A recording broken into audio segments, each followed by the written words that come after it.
नमस्कार कृषक बंधु आम चाषबास चैनल रे आपण को स्वागत करुछि।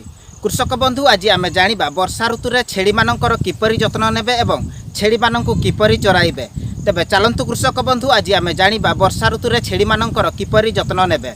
बंधु वर्षा दिन रे अधिकांश दिन वर्षा हेबार संभावना थाए, सेति पई छेड़ी मानकु वर्षा रे अधिक जत्न करिबाकु पड़ी थाए। वर्षा रे छेड़ी भिजिले बड़ छेड़ी अपेक्षा छोट छेड़ी रो बेसी रोग हेबार संभावना थाए।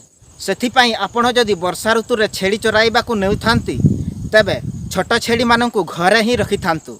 कृषक बंधु जेउ दिन दिन सारा वर्षा लगी रुहे सेही दिन छेड़ी मानकु बाहर को चराइबाकू न छाड़ी घरे ही रखंतु।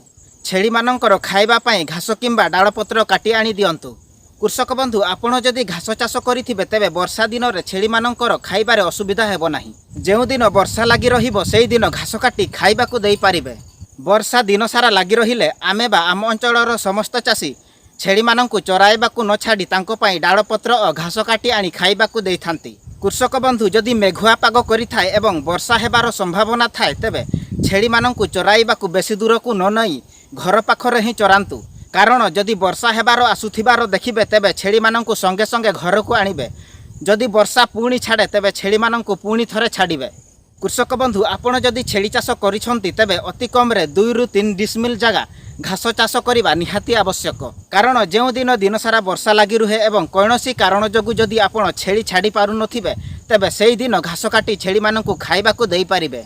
जेउ छेड़ी छुआ देइथिबो ताको मध्ये घास काटी घरे रखि पारिबे। छेड़ी चाष विषय रे अधिक जानिबा पई आम चैनल सहित जड़ित रहंतु। कृषक बंधु आजिर वीडियो भल लगिले आपणक सांगसाथी एवं चाषी भाई भौणी मानकु वीडियोटी शेयर करने सहित चैनल टी को सब्सक्राइब निश्चय करंतु।